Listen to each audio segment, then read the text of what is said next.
asin talento sa mayang ibibida sa Indo sa segment na Bida Ka Kid. Yes, mga kamags! We're still here sa Sorsogon and yaon po kita igdi sa surfing site sa Gubat, Sorsogon. Today, mabibistota po ang sarong matibay na kid surfer. And take note, babae po siya and 11 years old pa lang po. Siya, mga kamags, si Bea Estrellado.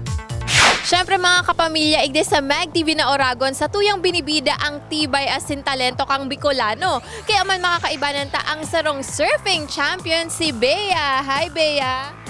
Opo, Bea, pirang taon ka na? 11 po.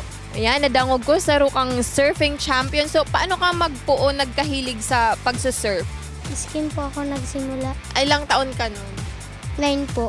Mga 9 years old. So, mahirap ba ang pag-surf? Hindi naman po.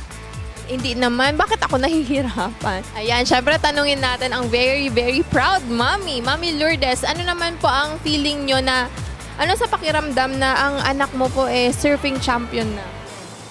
Siyempre po bilang ina, sobrang proud. Naiyak si mami. Bakit proud? Dahil magaling po ang anak ko. Paano nyo? Ayan, mami, bilang nanay, paano nyo po sinusuportahan si Bea? Meron po ba siyang parang routine every morning? Full support po kami mag-asawa sa tatlo naming anak, lahat po sa nagsusurfing. Ayan. Mami, sa lahat po ng tumutulong sa anak nyo pagdating sa surfing, ano naman po ang message nyo sa gabos na, sa lahat po ng tumulong? Sa lahat po ng tumutulong, maraming salamat sa paggabay, lalo na kay Coach Bids Villaroya po. Salamat po sa lahat na tumulong sa akin.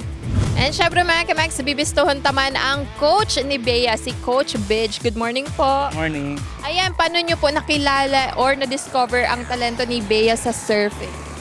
Si Bea, resident po siya dito sa Barangay Buenavista. Dito kami nagsisurf sa Buenavista Surf Camp. Nakita namin na medyo gifted talaga siya sa board sports. So, pinovidean ko siya ng board. Kumuha ko ng bali na surfboard. Kinostomize ko para kasya sa katawan niya, kasya sa bigat. Speaking of training, ano po ba yung mga ginagawa nyo? Everyday po ba ang training ni Bea? So, yung training niya depends solely on her schooling. Ano po ba ang future plans or competitions na sasalihan ni Bea? Pinag-aagawan si Bea ng 3 or 4 corporate sponsors. Dalawa doon are international brands. So ngayon, yung purpose namin talaga is hindi ma-disturb yung schooling niya at makakuha kami ng corporate sponsor na tutulong talaga sa kanya, sa family niya. Ayan, as a coach po, ano po ang personal fulfillment mo na ikaw ang coach ng ganitong talent and at the same time natutulungan mo hindi lang si Bea kundi pati yung family niya? Napakalaking fulfillment, pero yung responsibility namin, kaming mga older surfers dito sa GSSA, hindi lang nauubos kay Bea. Marami kaming 8 years old and 9 years old na ilalaban na rin sa national. So, binubuo namin sila as a team. Talaga man matibayon si Bea and talaga man nakakabilib ang sa iyang tibay. Kaya man dakulon na siyang ginanahan na competitions. And take note mga kamags, ang sa iyang mga kalaban, mga may edad na. October last year, October 3, 4 or 5 last year, 2014, naging national champion siya sa Baler, sa Philippine Wahini Classic, sa Malihini Division. And then 1 week later, diretso kami Catanduanes kung saan nag-first runner-up siya sa Majestic Surfing Cup sa Catanduanes. Sobra man talagang nakakabilib si Bea. Bako lang dahil sa aki pa siya na girl surfer.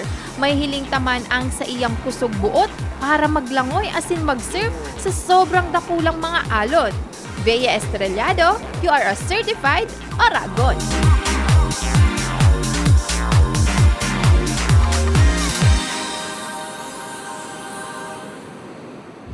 Sa pagbabalikan Mag TV na Oragon, dadarahon mi kamo sa probinsyang Sorsogon. Dahil maglipat din channel mga kamags.